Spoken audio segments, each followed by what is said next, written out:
Jangan jual atau beli rokok, seludup lah. Oh, lepas tu tapi you jual juga? Itu saya cuma pakai jas saja, saya cuma jual saja lah.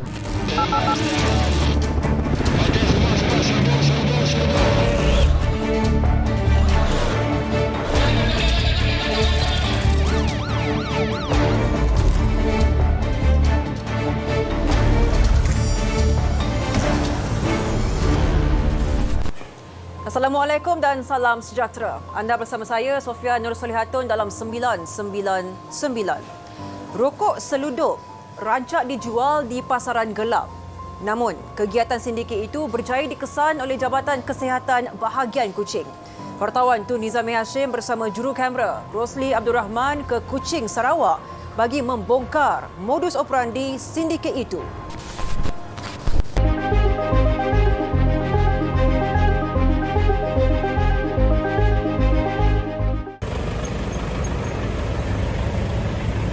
Itu poster cakap apa? Jangan jual atau beli rokok, seludup lah. Oh, lepas tu tapi you jual juga? Itu saya cuma pakai jas saja, saya cuma jual saja lah. Nanti saya bagi tahu bos tahu saya balik. Segelintir pemilik kedai runcit di Kuching, Sarawak dikesan menjual rokok seludup bagi mengaut keuntungan berlipat ganda. Ekoran barang terlarang itu mendapat permintaan tinggi.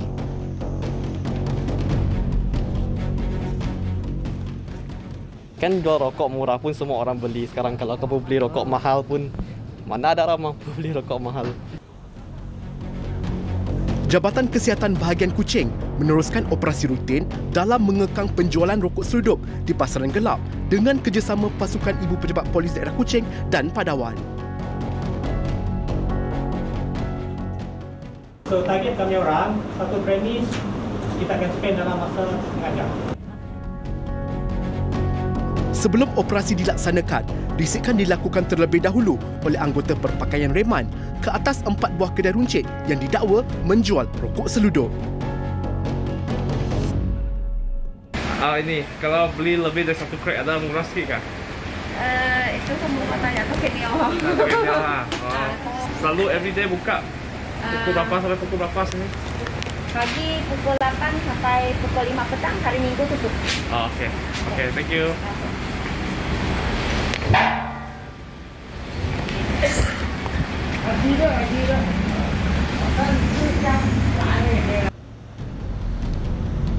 Ekoran itu, kedai runcit ini digempur 21 orang anggota penguatkuasa tepat jam 3 petang. Ini orang daripada mahkamah ni. Ya, ni orang geledah. Boleh buka gudang kah? Gudang mana satu? Gudang kamu yang depan itu? Ini ha. Ya. Gudang yang terletak kira-kira 100 meter dari kedai runcit ini diperiksa oleh pihak berkuasa kerana disyaki menjadi tempat penyimpanan stok rokok seludup.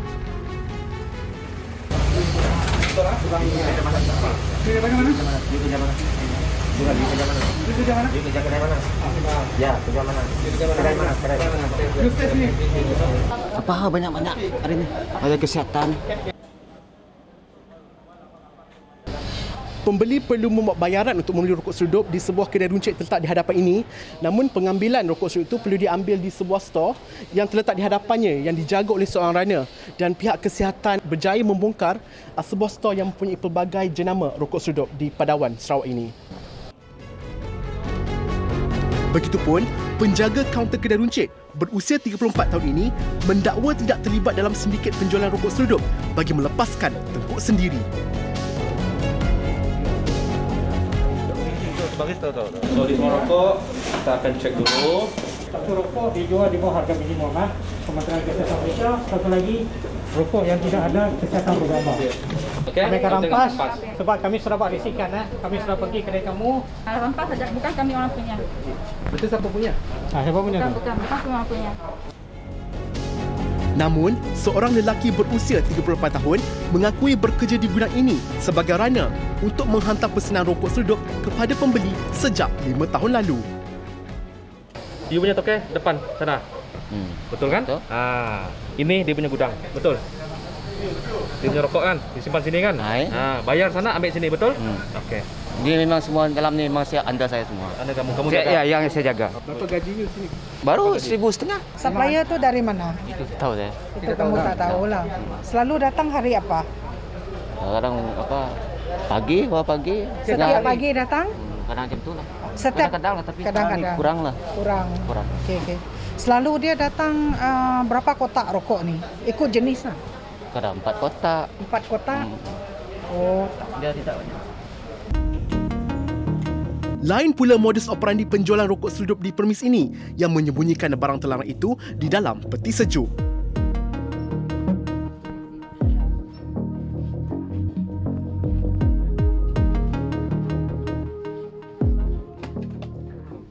Oh, dia sembunyi dalam ni? Bila dia nak ambil stok, dia akan ambil dekat sini. Peti sejuk sebab kita ingat peti sejuk tu memang untuk simpanan barang lain. Tapi bukan. Penemuan 5 buah kotak mengandungi lambakan rokok seludup yang disembunyikan di dalam peti sejuk membawa kepada penyiasatan ke atas pekerja permis berusia 23 tahun ini. Si tak memang bos suruh simpan bawah sini juga lah. Berapa ringgit jual rokok itu?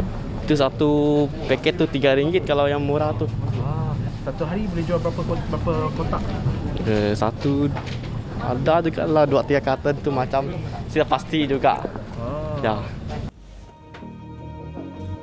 Namun, kehadiran Tonto dalam menyampaikan maklumat mengenai operasi ini jelas memberi cabaran kepada pihak berkuasa untuk menyerbu permis yang berikutnya. Tadi dekat sini rokok kan? Siapa pindah kan? Saya. Tadi waktu saya tanya kenapa tidak mengaku? Sebab saya kerja sajalah. Sebab kami sudah pergi sini, sebab tu kami tahu. Pukul berapa sembunyi tadi? Kejap tadi. Macam mana tahu? Macam mana? Kenapa you sembunyi? Sebelah cakap dah. Cakap apa? Cakap ada apa? Operation. Dia bagi tahu saja itu macam. Taktik licik mereka untuk menyembunyikan rokok seludup ternyata gagal apabila pihak Jabatan Kesihatan Bahagian Kuching berjaya menyita 21,362 kotak rokok seludup bernilai lebih RM60,000. Jika dilihat dengan mata kasar, rak-rak ini tidak ubah seperti rak yang diletakkan barang-barang makanan. Namun di bawahnya dijadikan tempat untuk menyembunyikan beberapa rokok seludup yang dijual oleh sebuah permis di Kuching, Sarawak ini. Ekoran itu, pemilik kedai runcit ini dipanggil untuk hadir ke permis, namun mereka memberikan alasan bagi mengelak dikenakan tindakan di bawah Peraturan Kawalan Hasil Tembakau 2004.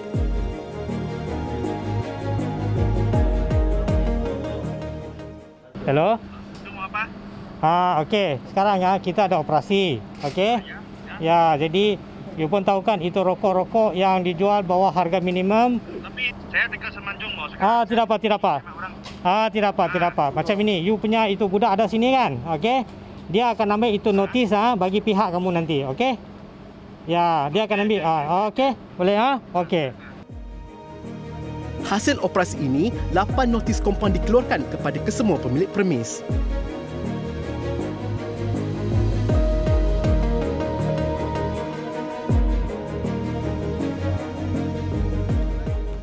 Ini notis saya bagi kamu 8C1 iaitu rokok yang dijual di bawah harga minimum. Ini senarai bongkar.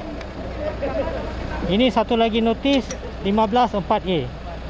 Okey, ini bagi rokok-rokok yang tiada amaran kesihatan bergambar. So ada 12 jenis rokok kami rampas Menurut Pegawai Kesihatan Bahagian Kuching, Dr. Yunis Malisa anak Joseph, kebanyakan rokok seludup yang dijual di pasaran gelap dipercayai diseludup dari negara jiran.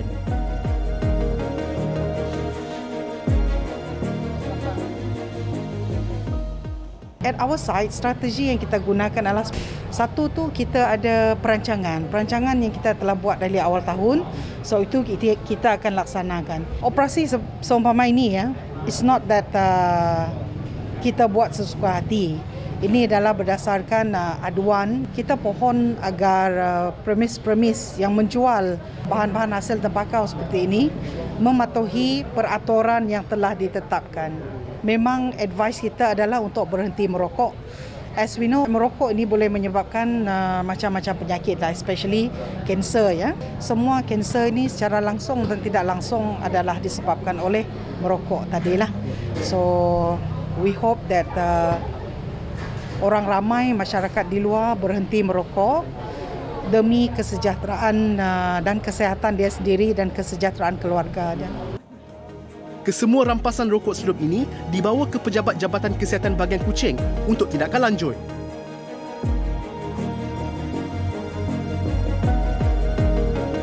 Operasi tamat pada jam 10 malam.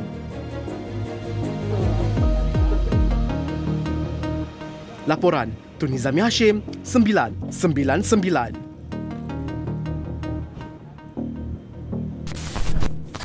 Melayu kadang-kadang dia dikucuk-kucuk sama Mangla dibaginya yang ambil lesen kan. Sekarang tak boleh.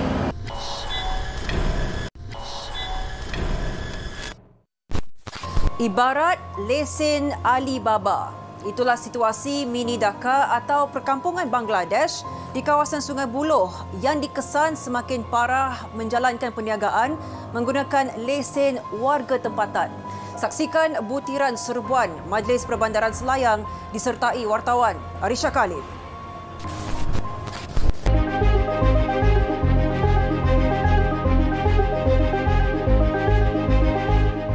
Lokasi sekitar kawasan Matang Pagar Sungai Buloh, Selangor tidak ubah seperti mini Dhaka apabila semakin ramai warga asing dari Bangladesh mendiami perkampungan tersebut.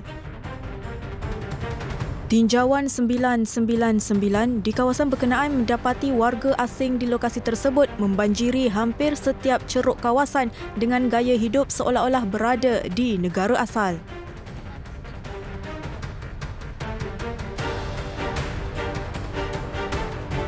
Siasatan turut mendapati golongan Alibaba atau dikenali sebagai rakan kongsi lelap dalam kalangan warga tempatan semakin berleluasa.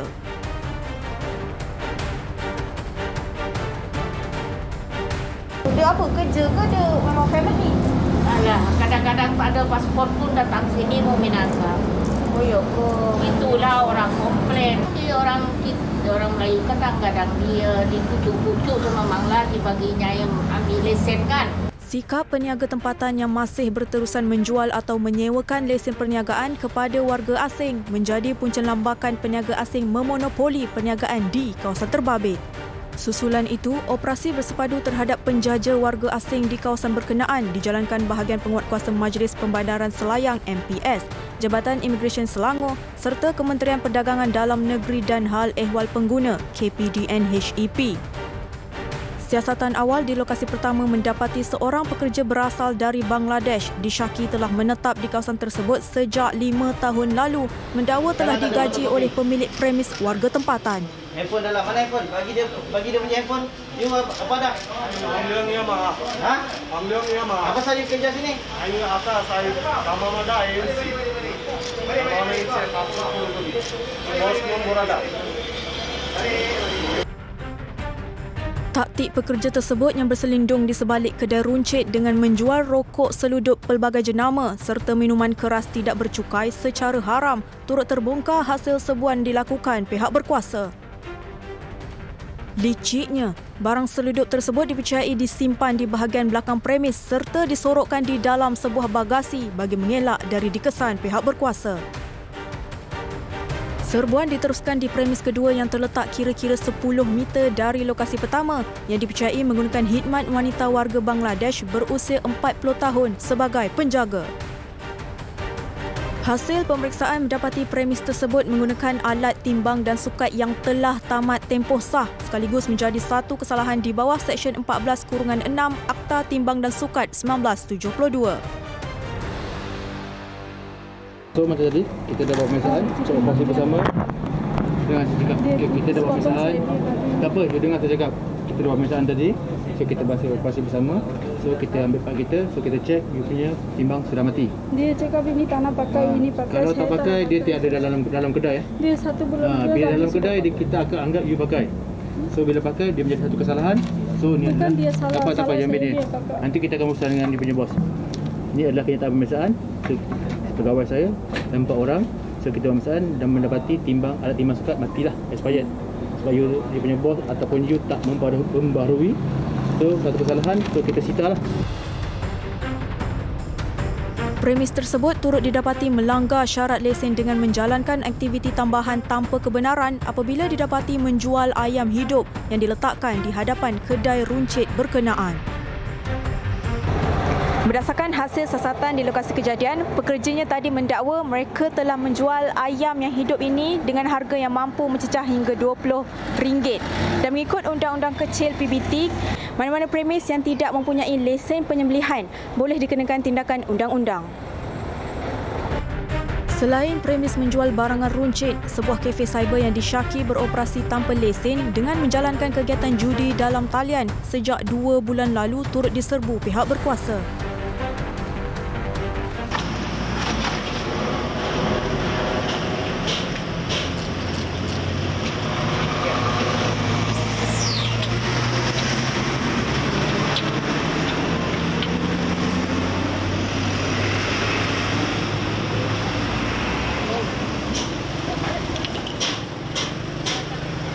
Menurut pihak MPS, premis tersebut yang dipercayai menjadi lokasi tumpuan warga asing berkumpul itu pernah diperiksa sebelum ini secara berkala namun masih berdegil walaupun premis pernah disita pihak berkuasa. Walaupun pemilik dan penjaga premis tiada di lokasi, pihak MPS meneruskan serbuan dengan menyita 10 unit set komputer riba, 14 unit kerusi serta 8 unit sofa dipercayai digunakan bagi menjalankan kegiatan haram terbabit.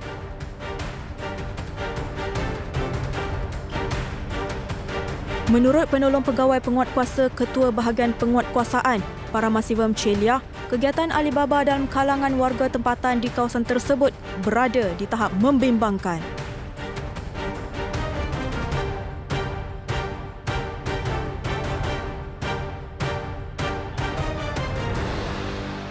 Sebanyak 40 premis diperiksa pada hari ini. Kebanyakan daripada ini dialibabahkan dan lesen dialibabah dan ada yang tidak memiliki dokumen dan Jabatan Imigresen telah membuat beberapa tangkapan dan dari segi MPS, Majlis Permandangan Selayang juga telah ambil tindakan-tindakan di bawah Undang-Undang Kecil Majlis. Beliau turut menegaskan isu ini harus dibendung bagi mengelakkan kawasan tertentu dimonopoli warga asing yang menetap di Malaysia. Masalah Alibaba, kebanyakan daripada orang kita yang menyewakan lesen tersebut, di mana pekerja asing menggunakan nama penduduk tempatan untuk mendapatkan lesen dan hasil ni terus kepada mereka. Mereka tidak membayar apa-apa cukai yang ini menjejaskan ekonomi Malaysia dan juga hasil untuk kepada kerajaan Malaysia dan juga pihak berkuasa tempatan. Pihak MPS turut memastikan pemantauan dan operasi bersepadu akan dijalankan dari semasa ke semasa bagi menangani isu perniagaan secara haram ini. Sebanyak 12 kompaun dikeluarkan dan 3 sitaan atas kesalahan di bawah Undang-Undang Kecil UUK serta 7 buah premis diarahkan tutup kerana melanggar syarat lesen perniagaan.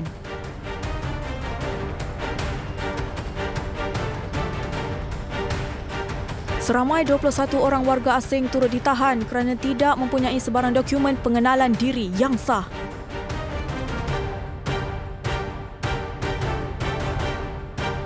Laporan Arisha Kalim, 999.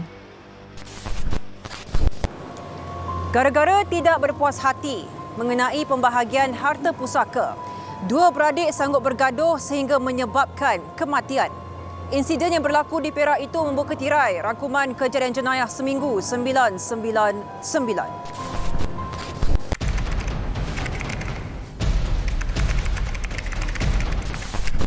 Polis menafikan kematian 2 beradik yang ditemui di sebuah rumah di Jalan Muhammad Nasir di Ipoh, Perak, Khamis lalu melibatkan ahli keluarga lain.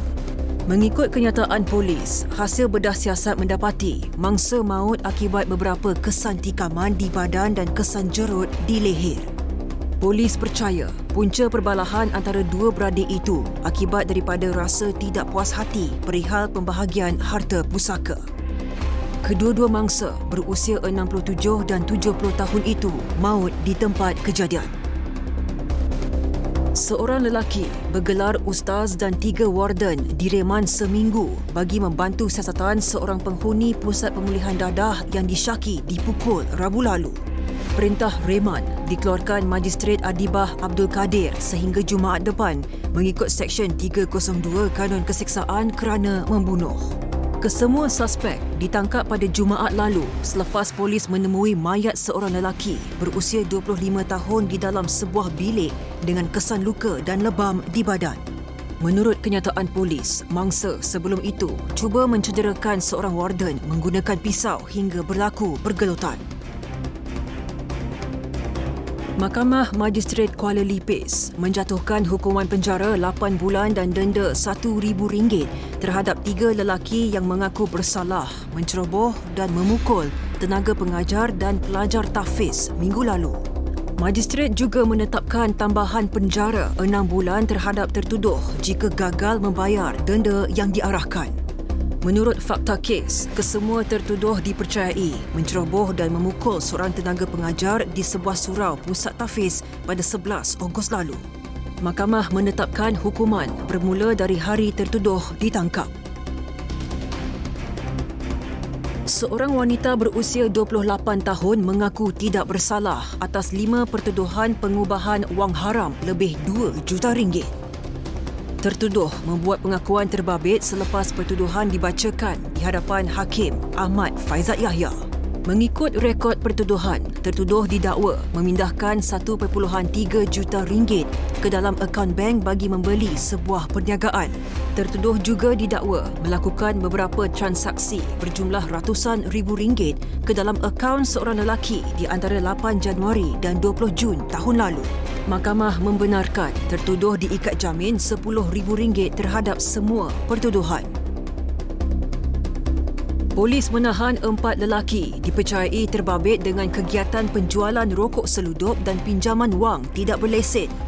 Menurut kenyataan polis, kesemua suspek yang berasal dari Selangor itu ditahan dalam satu serbuan polis di sebuah rumah di sekitar Terengganu Rabu lalu. Hasil pemeriksaan lanjut, polis menemui 600 karton rokok seludup tanpa cukai yang dianggarkan bernilai RM34,000 dan wang tunai berjumlah RM86,000. Kesemua suspek direman selama 4 hari bagi membantu siasatan dan kes disiasat mengikut Seksyen 135-1-D Akta Kastam 1967.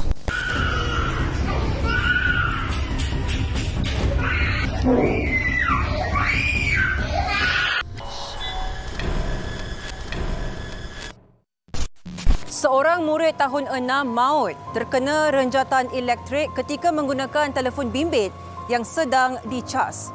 Saksikan butiran kejadian yang berlaku di Kampung Sungai Raya Luar, Gua Musang, Kelantan dalam tragedi 999 minggu ini.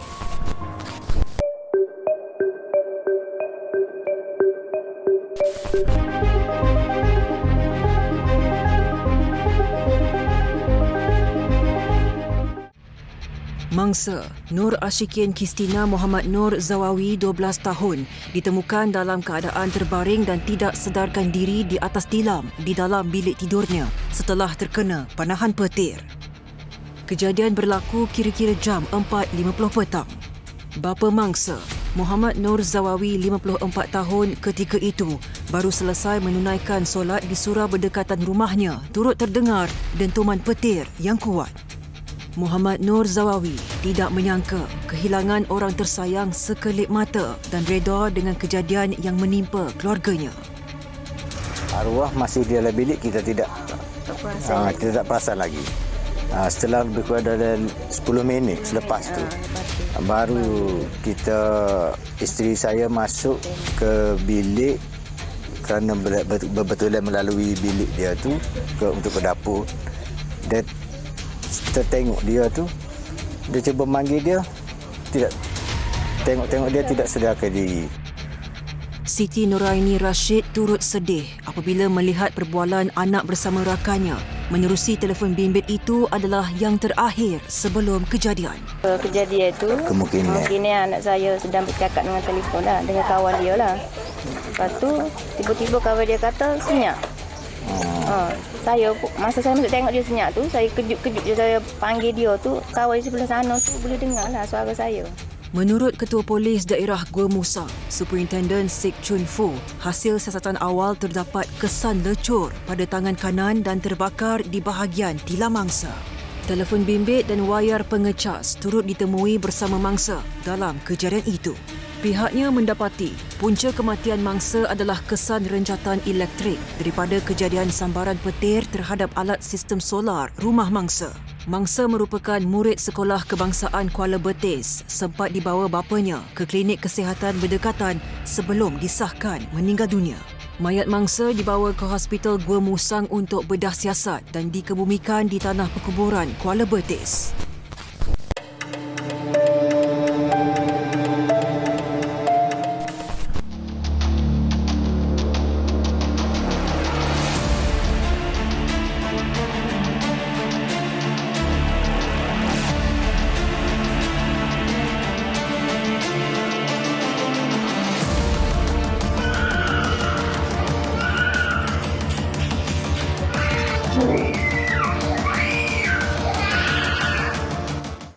Hanya kerana enggan membuat latihan mewarna dan minum air, seorang guru tadika tergamak memukul dan memasukkan cili ke dalam mulut seorang kanak-kanak lelaki berusia 3 tahun. Kejadian di sebuah tadika di sekitar Kepong, Kuala Lumpur itu dirakam oleh seorang guru berusia 17 tahun dan dimuat naik ke laman sosial sehingga mencecah lebih 40,000 jumlah tontonan. As a kindergarten teacher, I think the teacher is not supposed to do that because number one, he's a child. He doesn't know anything. So if you are to drink a water, you have to give reward. So you finish this much of water. That means give like allowance, just little bit, like maybe just a half a glass. Don't force. Half a glass. Don't force. You have to explain to a child that explain to the child that if I do something wrong, why you did wrong. You have to scold. You want to scold why you did that. You're not supposed to explain. First time explain, second time explain. Then the third time maybe you can say, okay, you did this, then you have to, I'm angry with you, but you can stand in the corner, but not to hit a child. Sebagai bapa, kita bukanlah kita pilih tempat yang kita nak hantar lah. Kan? Syukur Alhamdulillah, benda ni memang berlaku pada diri saya sendiri. Saya hantar anak-anak saya pada taska yang kat dalam kawasan perumahan. Kebetulan pula taska tu pula dalam kawasan surau kawasan perumahan kami. Jadi pengetua dan pengasuh yang ada kat dalam tu kita kenal lah. Alhamdulillah kita kenal. Dan mereka ni pun memang bukan dari segi kewangan, dia memiliki segi kewangan. Dia menganggap anak kita seperti anak mereka sendiri. Kadang-kadang ibu bapa ni kadang buat pengasuh stres pun ada juga zaman sekarang ni. Contoh kita tahulah mak bapak, ibu bapa ni balik lambat kan. Jadi kadang-kadang mereka ni pun mengambil kesempatan kan, tinggalkan anak lebih masa walaupun pengasuh tu ataupun taska tu mengenakan charge lebihan. Tapi sebagai bapa lah kan, kita kenalah usaha cepatlah, usaha balik cepat orang kata ambil anak tu kan, sebab benda ni kadang-kadang dia melibatkan mental anak juga. Susulan video terbabit, pasukan polis dari IPD Sentul telah melakukan pemeriksaan awal ke atas tadika berkenaan dan rakaman percakapan direkodkan terhadap guru besar serta suspek berusia 28 tahun itu pada 15 Ogos lalu. Kru 999 bertemu Ketua Polis Daerah Sentul, Assistant Commissioner Beh Eng Lai bagi mendapatkan perincian kes. Pada lebih kurang pukul 5 petang, 15.58, ibu kepada kanak-kanak yang diwairalkan itu telah membuat satu laporan polis mengesahkan kanak-kanak itu adalah anaknya dan beliau tidak berpuas hati dan serta mengharapkan tindakan wajar diambil terhadap guru berkenaan. Pada semalam guru tadika berkenaan telah ditangkap oleh pihak polis dan riman telah pun diambil dan mahkamah meluluskan 6 hari. Memang kanak-kanak yang berumur 3 tahun, mereka ni tidak tahu apa yang sebenarnya kan. Dan tentang kenakalan berada di dalam kelas itu memang wujud. Jadi kita sebagai guru, kita harus bersabar kerana mereka nakal. Jadi kita kena pandailah memiliki cara yang sesuai jangan kita menggunakan sebarang kekerasan yang sehingga menimbulkan kemarahan dan kegusyaran masyarakat. Tambah Beh Eng Lai, hasil pemeriksaan lanjut mendapati tiada sebarang kecederaan yang direkodkan pada tubuh mangsa. Kes kini disiasat mengikut Seksyen 31-1 Akta Kanak-Kanak 2001 yang memperuntukkan hukuman penjara maksimum selama 20 tahun atau denda maksimum sebanyak RM50,000 atau kejurian sekali jika sabit kesalahan. Salah. Kalau permit abang salah tak? Saya pun. Sekarang you punya kerja.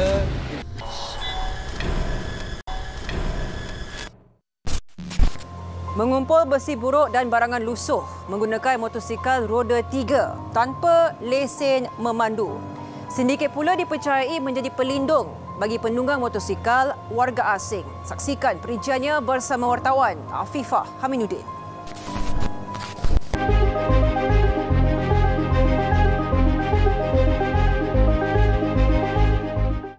Penggunaan basikal dan motosikal roda 3 oleh penduduk warga asing bagi mengumpul dan kitar semula barangan lusuh sekitar Puchong Selangor menimbulkan keresahan dalam kalangan masyarakat kerana mengganggu perjalanan lalu lintas.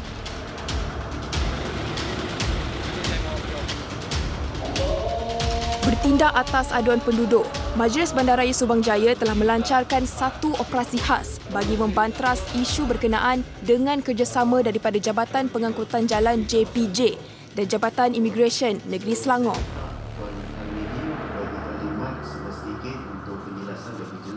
Bandar Puteri terdapat pusat pembelian besi buruk yang sedia maklum oleh kita semua mana terdapat dua permis besi buruk, dan anggota kita pun dah ada kat sana, dah pegang dah pun dia punya target. 6 lokasi yang menjadi tumpuan utama penduduk warga asing menggunakan kenderaan beroda 3 telah disasarkan, termasuk kawasan perindustrian sekitar Bandar Puteri, Puchong Intan dan Puchong Utama.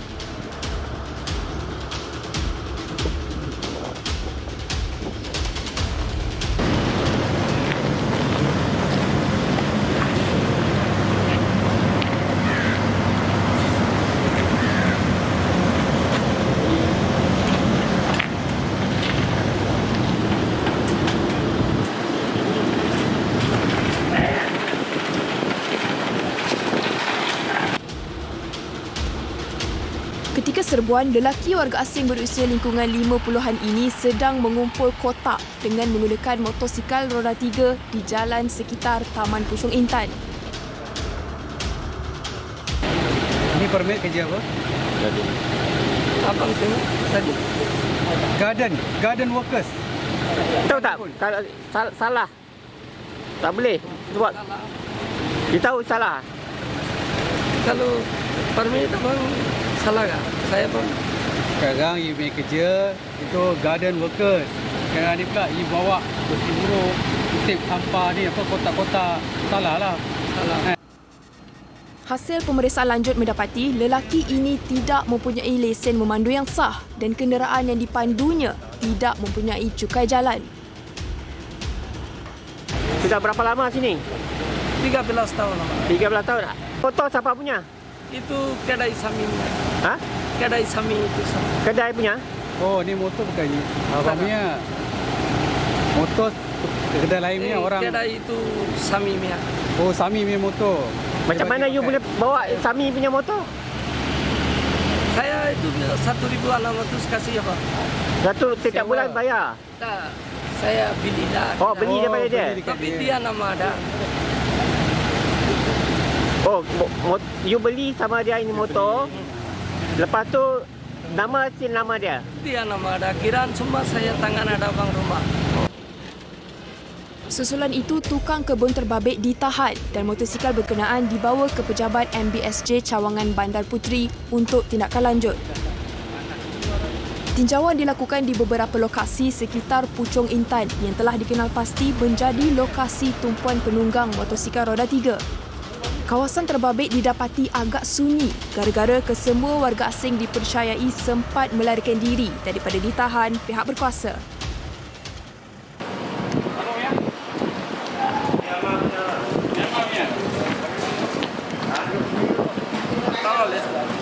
Berlari.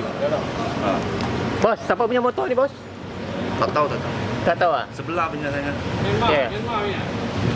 Memang lah selalu kumpul sampah-sampah tu. Oh, dia kata rapat. Walau bagaimanapun, kesemua basikal dan motosikal roda 3 yang ditinggalkan di belakang premis dipercayai milik warga asing itu turut disita oleh pihak MBSJ bagi tindakan lanjut.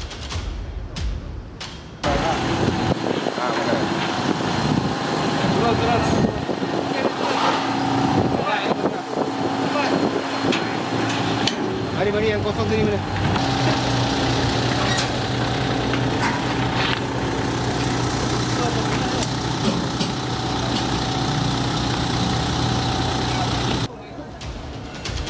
Operasi yang berlangsung selama 4 jam diketuai oleh Datuk Bandar MBSJ, Datuk Johari Anwar, mendapati kesemua warga asing yang mengambil upah mengumpul besi buruk dan kotak menggunakan kenderaan roda 3 mampu menjada pendapatan sehingga 70 hingga RM100 sehari.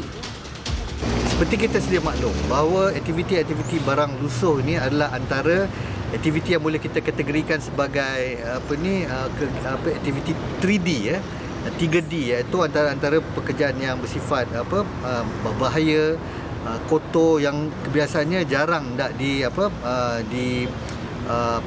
diceburi oleh warga tempatan. Disebabkan itu warga asing ramai yang melibatkan diri dalam aktiviti-aktiviti yang seumpama ini. Ini menggambarkan bahawa sektor 3D ini dipelopori oleh warga-warga asing ini, dan saya jangkakan terdapat sektor-sektor lain juga yang mereka ceburi, terutama sekali dalam sektor pembersihan, kutipan sistem perjalanan dan sebagainya. Tambahnya, pemeriksaan yang dilakukan terhadap basikal dan motosikal yang digunakan oleh warga asing juga mendapati saiz dan bentuknya adalah seragam, seolah-olah telah diubah suai oleh pengusaha yang sama. Pada pandangan kita, apabila kita melihat kebanyakan kenderaan yang ada yang kita sita pada pagi ini, yang terdiri pada basikal roda 3 ataupun motosikal roda 3 ini, kebanyakannya dia berbentuk seragam. Ini menggambarkan bahawa terdapatnya beberapa bengkel besi yang mungkin berada di sekitar kawasan ini yang memberikan khidmatan ataupun melakukan kerja-kerja pengubahsuaian terhadap kenderaan motosikal ini ataupun basikal yang boleh diubahsuai, dan kita rasakan mereka ini mendapatkan khidmatan daripada mereka ini. Dan saya difahamkan tadi daripada pengusaha ini bahawa satu biji basikal ini boleh dibeli dalam harga sekitar RM300 di pasaran. Hasil siasatan, 2 orang pendatang asing tanpa izin ditahan Jabatan Imigresen Selangor kerana tiada dokumen perjalanan yang sah, dan kes disiasat di bawah Seksyen 6-1-C Akta Imigresen 1959, Palang 63. Manakala 16 orang individu disaman kerana tiada lesen memandu, dan kesemua motosikal disita mengikut Seksyen 23 Akta Pengangkutan Jalan 1987. Laporan Afifah Haminuddin, 999. Terima kasih kerana bersama kami sehingga ke penghujung rancangan. Jangan lupa untuk terus menyalurkan sebarang berita kejadian jenayah menerusi email, Facebook dan juga Instagram rasmi 999 seperti tertera. Dengan itu, saya Sofia Nur Solihatun mewakili tim Perbetan 999 mengucapkan Assalamualaikum dan selamat malam. Ingat, jenayah membawa padah.